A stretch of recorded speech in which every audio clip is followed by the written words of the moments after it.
Hello everybody, and welcome to Pants' quick guide to Ulduar.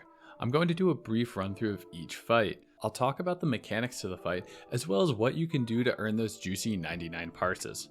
Now, a majority of my viewers are unsubscribed, so please consider subscribing as it helps me out a great deal. With the intro out of the way, let's hop into Ulduar. Ignis is a single target encounter. Wait to use your cooldowns until your tank has finished positioning Ignis, since he'll be pulled away from the wall and put near the fountain. The reason we're waiting is that Lust should only be used once everybody is stationary at the fountain. If you're using Lust as you're moving, you're losing a lot of uptime because your casters can't do their full rotations when they're moving. So if your guild does time things a little bit differently, just make sure to time your cooldowns during Lust. If you get thrown into Ignis's pot, this is a DPS upgrade for ranged, but can be grief for melee DPS because they won't be able to attack while they're in the pot. Once you leave the pot, you get a haste buff, so make sure to take advantage of that. Recast any dots and use any cooldowns if you have them available. Ignore the ads as they don't count to your parse and they're not worth killing anyway. Other than that, keep DPSing Ignis and he'll eventually die. Next up is Razorscale. Razorscale is a two-phase fight. Phase 1 consists of dwarf ads that come in through mole machines into the arena, and Phase 2 consists of Razorscale herself.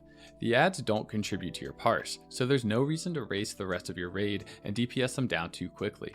Take your time, and if you really want to maximize your DPS on Razorscale, then try not to attack the last few ads.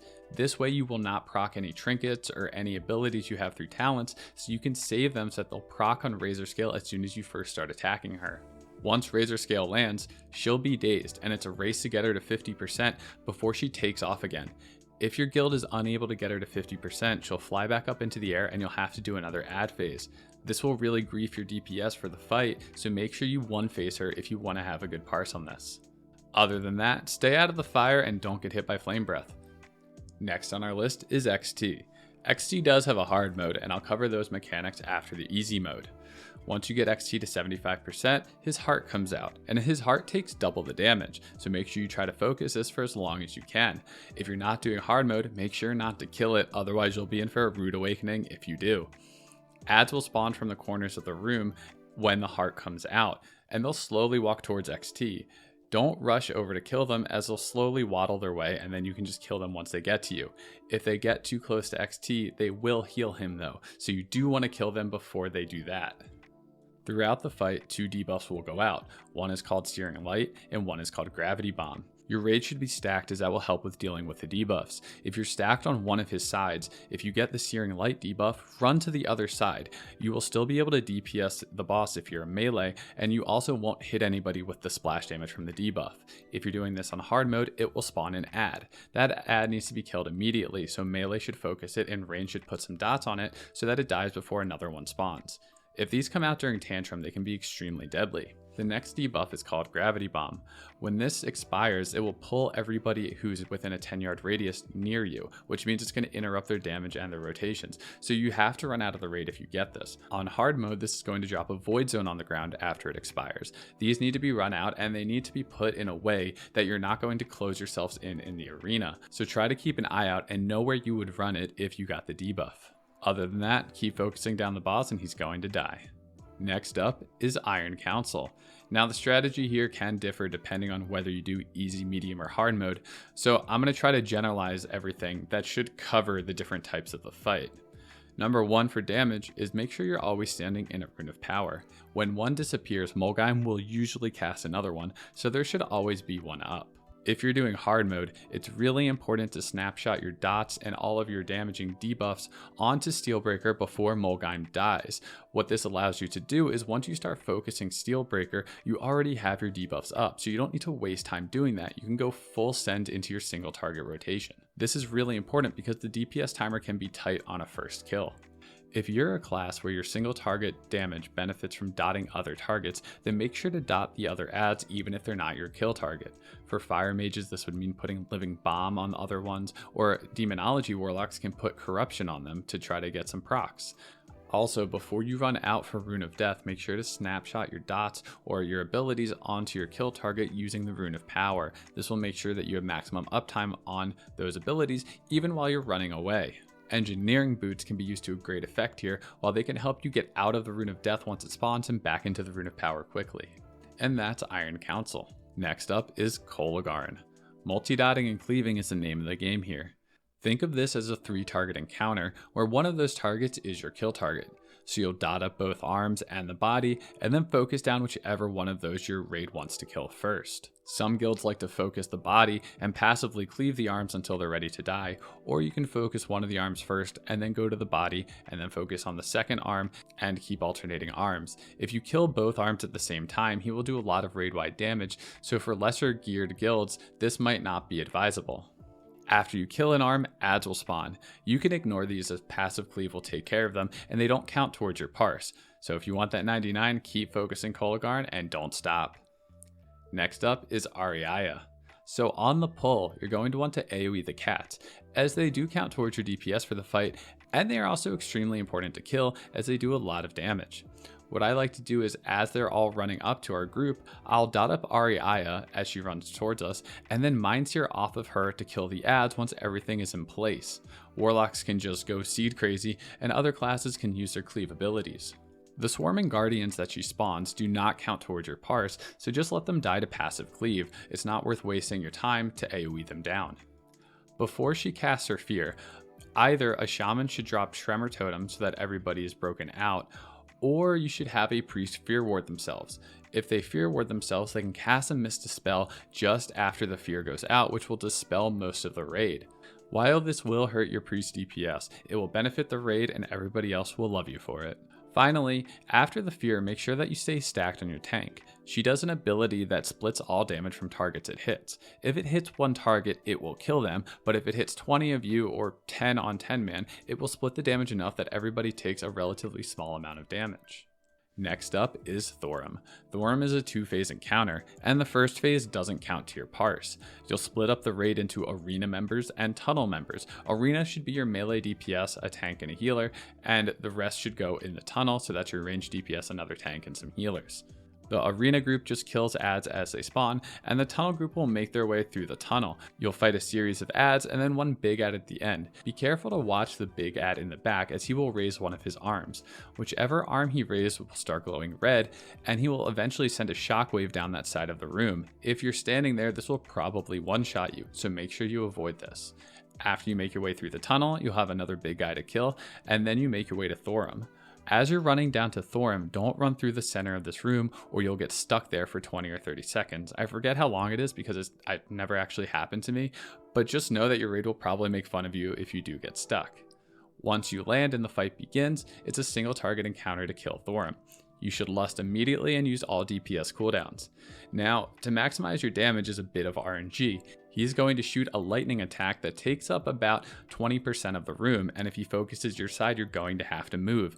If you're a ranged DPS, this is really going to hurt your uptime on the boss, so there's nothing you can really do because you have to get out of this or you will die. So try to plan your movement ahead of time and know what spells you're going to cast on the run. Other than that, it's just a single target fight at this point, so kill him and enjoy your loot. Next up, we have Hodir. Hodir is an interesting fight with a lot of RNG, so pray to the RNG gods that it's in your favor. For this fight, you want to wear your highest crit gear. That's because there are two main buffs in this fight. One gives you a haste buff, which is from the white beams, and the other is a crit damage buff. This will probably be on your casters, so if you're not a caster, you probably won't get this, but it's also likely that you will, as for a first kill, there's a lot of running around and it can be chaotic. When the fight starts, you want to break the NPCs out of the ice. Eventually, a fire will spawn, like a little campfire. Stand near this and attack the boss to stack up Singed. This stacks till 25 and gives 2% magic damage increase to Hodir for every stack, eventually leading to a 50% increase in magic damage taken. The white beams of light give out a haste buff, and Hodir will cast a storm buff onto a player. This player will need to spread this buff to other players in the raid, which gives them a critical damage multiplier. Ideally, your ranged will be getting this buff. That's because with the Singed debuff on Hodir, they will do so much more damage than melee in this fight. It's important to know how your rotation might change if you get this buff. For example, when Affliction Warlocks are in execute phase, they don't drain soul and instead cast Shadow Bolt because drain soul can't crit. Similarly, Shadow Priests want to just spam Mind Flay and only use dots on the move like Devouring Plague or Shadow Word Pain. And that's really the fight. The only difference on hard mode is that you kill him within 2 minutes, and with some good RNG you'll get that 252 loot. Next up, we have Freya. Maximizing your DPS on the ad phases before the boss is crucial here. For the Lashers, you'll have to maximize your AoE damage, but something to take note of is that they stand outside of Freya for a few seconds before they begin to move and group up on whoever they have aggro on. If you're a ranged DPS, use this time to dot them up, as once they get stacked you're going to AoE them down, but when they are not stacked you're not going to be able to AoE as effectively. So make sure you use this time to spread some dots and try to get a little bit of extra damage going. For the 3 elemental spawns, you'll need somebody to kite Snaplasher. This guy gets a growing damage buff as he moves, so you'll need them to slow him and kite him. The other 2 need to have an interrupt rotation set.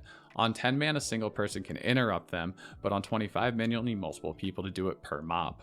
Once they spawn, put your dots on all of them and go to town on the one that has the highest amount of health. Be careful as their health gets lower, as if you kill one too early and it takes a while for you to kill the remaining 2, the first one that you killed will respawn. This isn't a huge deal, but if you're not coordinating your DPS correctly, you can get into this cycle of killing one and having it respawn over and over again. The final ad is an Ancient Conservator. This is a single tree, but what it will do is it'll silence everybody in the room. At the same time, giant mushrooms will sprout from the ground. Stand under these mushrooms to remove the silence and also gain a 25% damage buff. This buff is really nice because they will linger around for the next phase, so you can use them to snapshot dots onto Freya if it's your final phase, or onto whatever ads happen to appear next. The other thing to mention is that there will be trees that spawn called Gifts of Eonar. Make sure you kill these. If they are up for too long, they will heal Freya and any ads that are alive, so make sure to kill them immediately. At random points throughout the fight, raid members will have Iron Roots cast on them. These need to be killed or they will restrict the movement of your raiders. You can't use Freedom or Dispersion or any other CDs to free people, so you just have to kill the roots. And finally, don't stand in the beams. If you see a large beam coming down from the sky, it's going to hurt you and you should avoid it. Once you go through all 6 ad phases, you'll start fighting Freya. Freya is really easy, and she'll just throw some bombs at you on occasion. Run away from these, and then just alternate where you're running as bombs spawn. You'll still have to kill roots, and you'll still have to kill trees, but that's about it. Next on our boss list is Mimiron. Phase 1 and Phase 2 are pure single target, so in order to maximize your DPS, just get as many uses of your cooldowns as you can. Now on a hard mode, Phase 2 can be extremely difficult because of the amount of damage that he dishes out, so you may be advised by your raid to save your cooldowns for Phase 2. If they do advise this, then I definitely recommend you do it. While getting a 99 parse is always great, killing the boss is even greater, so make sure you prioritize that over your parse on a first kill. For Phase 1, make sure you're not stacked with other players, as he will shoot out a napalm. This is a dot that you can't avoid and will just hit people in a 6-yard radius from the target, so if you're not spread, multiple people can get hit by this and it hurts a lot. In Phase 2, you want to make sure everybody is spread out throughout the room, as he's going to randomly focus a target and shoot in that area in a cone and deal damage to everything standing there. This means that the more people you have stacked, the higher the chance of you taking damage, and thus the higher chance of you dying, because he does deal a lot of damage. So make sure you spread out before the phase begins. If you're doing a hard mode, it's likely that half your room will be covered in fire, and you'll have to wait for the first water bomb to go out. This is a bomb that blows up in a 30-yard radius, so make sure you don't get hit by it, but it does douse all the fire in that area. So after that goes out, you can feel free to move to the area that was just doused and you'll be free of fire. Phase 3 is where the fun begins. If you're a ranged DPS, you get to go multi-dotting crazy. The priority targets here are the bomb bots, which don't have a ton of health and won't always be up, followed by the assault bots and then Mimiron's head. The junk bots don't really do a whole lot, so just try not to get aggro on them, but you can DPS them down slowly with dots. Make sure to keep dots rolling on the head at all times, as once an assault bot dies, he'll drop a core. A melee DPS will use this core and activate it underneath the head. This will bring the head down and cause all damage done to it to be increased by 50%. So if you already have dots rolling, that 50% damage amp will be automatically applied to those dots, and you can full send your single target rotation. be careful as there are fire bots around the room. While these are great because they get rid of the fire, they also have a 15-yard radius where they will silence anybody near them, so make sure to avoid them if you're a caster. Once you kill the head, phase 4 begins. In phase 4, all of the 3 previous sections that you killed will come alive at the same time. You'll have to deal with the mechanics from all 3 phases, which actually isn't too bad. Any class with dots can multi-dot the 3 sections of Mimiron, and they should focus the head if they're ranged, and the bottom if they're a melee. Melee can only attack the bottom third and the middle third, and they can't attack the head, so range should focus on that. If you're a warlock, you can dot up all 3 sections and seed the middle, and you'll deal damage to all 3. Just be careful that you don't get any piece too low too fast. Similar to the Freya ads, if one of the pieces die, it will start doing self-repair. If this cast goes off, that body piece will heal for about 50% HP, so you have to kill all 3 at the same time to avoid this from happening. And that's the fight. Next we have General Vezax. So if you thought Hodir had fun RNG, now wait till you get to play Shadow Crash Roulette, where your side may not see a Shadow Crash for what feels like an eternity. Let me explain why that's important. On this fight, there will be an aura that stops all mana regeneration, so you cannot gain mana back from any source. This is not entirely true, as there actually are a few ways to return your mana. You can use a Dark Rune, you can kill somebody and resurrect them, you can use a Potion of Nightmare, as these all are ways to restore mana. Finally, you can use a Paladin's Divine Intervention on someone and give them an Innervate. Innervate works on somebody if they are DI'd, but of course this will kill your Paladin, so only do that if they have a Soul Stone. So on 25 man, you want to have 2 range stacks, and on 10 man, you want a single range stack. This is important because Vezax will target your range groups with Shadow Crash. If you get hit by Shadow Crash, you'll take a lot of damage, so try not to. But the Shadow Crash will leave a puddle on the ground. This reduces the mana cost of all spells by 50% and gives a haste buff. This allows your ranged DPS to cast without worrying about their mana too much. You will still need to watch your mana, especially on longer kills or if it's your first time doing hard mode. Because this buff gives you a lot of haste, you want to wear as much crit gear as possible. You will still need to pay attention to your mana, but the higher your DPS, the less you need to worry about it. Every ranged DPS in your raid should understand what spells have the highest damage per mana cost. Also, be careful if you're standing in a puddle, but the last few Shadow Crashes have gone to the other side. This is because the one you're standing in might disappear soon, which means if you're casting a high mana spell, you could end up casting that after the Shadow Crash disappears without realizing it, and this can cost you a lot of mana. It's better to be safe than sorry, so ready that wand and try to conserve that mana the best you can. Vezax will also cast Mark of the Faceless on your range group. This will drain the health of everybody near the target, but will also heal Vezax for an incredible amount. If your guild is struggling to kill Vezax without running out of mana, it's imperative that you don't heal him too much. Warlock should place portals at the back of the room, mages should blink out, and anybody else who doesn't have movement should use rocket boots to get out of the range group as fast as possible. The more you heal Vezax, the harder the fight is going to be. The way my guild handles this is that if you're dodging because a Shadow Crash is coming at your group, you run to the left or right of your stack. If you have Mark of the Faceless, when you run out of the group, you run straight backwards. This prevents you from overlapping with the people running out from Shadow Crash as you're moving out of the group. Every minute Vezax will cast Surge of Darkness. This increases his damage by 100%, but reduces his movement by 50%. Your tank can kite him away so that he doesn't get clobbered, or you can just use raid cooldowns on your tank to keep them alive. Every 6 seconds, Vezax will cast Searing Flames. This needs to be interrupted, or it'll do a lot of raid-wide damage. You need an interrupt rotation of 3 melee DPS in 25 man, but on 10 man, a single melee can do this. If you're doing hard mode, then you have to wait for 8 Serenite Vapors to spawn. Unfortunately, there's no way to force these out, so you have to wait out the timer and try not to kill the boss before it happens. When 8 of these spawn, they will coalesce into a Serenite Animus, which is a new enemy that needs to be killed. Vezax will go immune, so he won't take any damage, meaning you have to kill the Animus before you kill Vezax. Once both of your ranged groups have a Shadow Crash and the Animus has spawned, this is when you use Bloodlust. Every few seconds, the Animus will cast a raid-wide debuff that increases shadow damage taken by 10% and also deals 750 shadow damage. This is a stacking debuff, so this can be seen as a softened rage. You will have to kill him before your entire raid dies to this mechanic. But once you kill the Animus, the fight is pretty much over, so finish off Vezax and enjoy your loot. Our second to last boss is Yogg Saron. Regardless of what version of the fight you're doing, the fight plays out pretty much the same, so it doesn't really matter when it comes to maximizing your damage, as all of the strategies will remain the same. In Phase 1, pre-plan your movement. As clouds approach you, make sure you know the best route to take so that you can get out safely and keep DPSing. It's really important that you don't stand in clouds, as you will need to kill 8 of the guardians on top of Sarah, but standing in clouds will spawn extra guardians. These spawn slowly over time, but if you force too many out at once, it can cause a wipe. This is because they do a raid-wide AoE that needs to be interrupted. While it's easy to interrupt 1, 2, or even 3 of these at a time, if you have 5 or 6 up, your entire raid will be taking constant damage. Phase 2 begins after you kill 8 guardians on top of Sarah. Before Phase 2 starts, you want everybody stacked together. This is because tentacles will spawn and one of them will be a constrictor. This will grab a member of your raid and deal damage to them over time. They will be unable to move. This means the entire raid needs to kill the constrictor to free them from the tentacle. Once it's killed, you can spread out and start killing the remaining tentacles.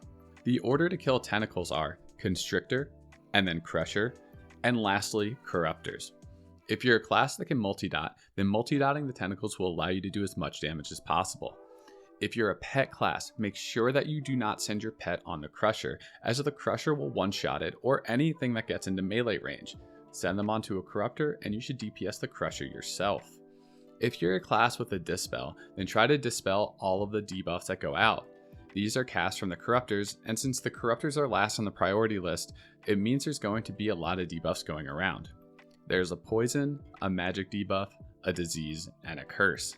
So almost every caster class will have something that they can dispel on the raid. If somebody gets Malady of the Mind, run away from them. This is a fear that also drains sanity, and it will bounce to the nearest target if they're within 5 yards, so everybody needs to spread out during this phase. Another ability that goes out is called Brain Link. This will link 2 members of the raid, and if they're more than 10 yards from each other, both members will take damage and lose sanity. If you're more than 10 yards from each other, the line will be red, but if you're within 10 yards, it'll be yellow. Note that if you're linked with somebody and they get Malady, it's possible to be far enough away that Malady doesn't spread to you, but also that the line stays yellow. The final thing that can kill you are the giant green beams. These will kill most players in 2 ticks, so just avoid them. They don't move too far from the first location that they spawn in, so if you're standing far enough away, you shouldn't really need to move, but if one does get close to you, then just play it safe. While ranged are killing the tentacles, melee will need to go into the brain room. There will be 10 portals to the brain room on 25 man and 4 on 10 man. The people going into the brain room will primarily be melee, but on 25 man we have a mix of melee and some mobile ranged. You'll kill some small adds in a room that will drain your sanity if you stare at them, but once they're dead, it'll take down a barrier which lets you attack Yogg's brain. Once you get him to 30%, Phase 3 begins. The difficulty of Phase 3 really depends on how many lights you're doing for Yogg. So if you have all of the guardians awake and they're helping you, this fight is really easy. All you need to do is kill the adds, and if your sanity gets too low, run to one of the green beams to restore your sanity. But if you're doing this on 1 light or 0 light, it's going to be much tougher. On 1 light, you won't be able to restore your sanity, but you'll be able to kill the adds. And on 0 light, you can't restore your sanity and the adds won't die. Instead, they'll remain at 1 HP forever. The goal here is to kill Yogg before either your entire raid goes insane or your entire raid dies. As a ranged DPS, you're focusing on Yogg himself. Now, depending on how much sanity you have will let you determine how much you can greet Lunatic Gaze. This is a cast by Yogg and deals damage and drains sanity over time. It drains 4 sanity per second, so if you have 80 sanity going into the final phase, you'll be fine on sanity. But if you have 20, then just 2 casts are enough to bring you to 0, and you'll get mind controlled forever. If somebody does get mind controlled, you need to kill them, and you cannot resurrect them because they will still be mind controlled after being resurrected. Classes like Warlocks, Arcane Mages, and Shadow Priests are really good here because they can channel spells while turned around. If they start a channel while facing Yogg and then rotate their character, they will continue casting and dealing damage to Yogg. This does not interrupt the cast. This is why Affliction Warlocks are so strong here, because they can do their entire execute rotation and drain soul Yogg while looking away from him. Damage over time spells can also be cast while not facing your target, thus making Affliction Warlocks and Shadow Priests even better for this fight. Melee should focus on Yogg when he's not casting Lunatic Gaze, but when he is casted, they should turn around and focus on the adds. They should position themselves so that when they are turned around, their backs are right up against Yogg. If you're doing zero light, then you have to look out for Shadow Beacon. This is a cast that Yogg will do that targets 3 Guardians for the first time and 5 on the second cast. When he targets them, after 10 seconds, they will get a heal over time on them, but they will also heal all enemies near them, including Yogg himself. These need to be run out of the raid by your tank so that Yogg doesn't get healed. Shadow Beacon is going to be the thing that wipes your raid here, or if everybody loses too much sanity. Just be careful, play the fight safe if you're a DPS, and you'll kill the boss. And this brings us to our final boss of the evening, Algalon. Algalon is a 2-phase fight that is entirely single target except for whoever is killing stars, which means there's not a ton of optimization you can do here from a damage point of view. The fight will last 6 minutes, or about 6 minutes and 15 seconds if you hit the enrage timer, so plan accordingly. If you have abilities with a 3-minute cooldown, use them on pull unless you're sure you're going to kill him ahead of the 6-minute timer. This way you get one on the pull, you get one 3 minutes into the fight, and you get one 6 minutes into the fight. Dodge Cosmic Smashes. Those are circles on the ground that are extremely easy to avoid. If you stand on top of one, it will kill you, and if you're within 5 yards, you'll still take a pretty hefty amount of damage, so just run away. One player in your raid will focus on killing collapsing stars. In between killing the stars, they should also focus the boss. I have a video focused on Algalon specifically, so you can watch that if you want to learn more about star killing. Every 90 seconds, Algalon will cast Big Bang. This is an 8-second cast that will kill everybody in the arena. Everybody except for one person has to run into the void zones on the ground left by the collapsing stars.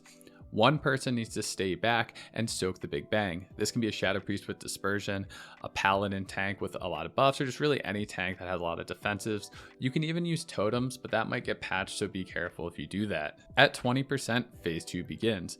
Algalon will desummon all of the stars, and he will summon 4 void zones in the center of the room. This is just a race against the clock until the 6-minute mark. At that point, he will enrage and cast a final Big Bang, which will kill everybody in the arena. And that's it. Hopefully you kill him before he kills you. Algalon drops some spicy loot, so congratulations to you if you kill him. I hope this brief introduction to Ulduar is helpful in preparing for your raid and maximizing your damage in each fight. I'll be creating more in-depth boss guides on each fight in the near future, so be sure to subscribe to keep up to date on those videos. Anyway, my name's Pantsface, and I'll see you in the next one.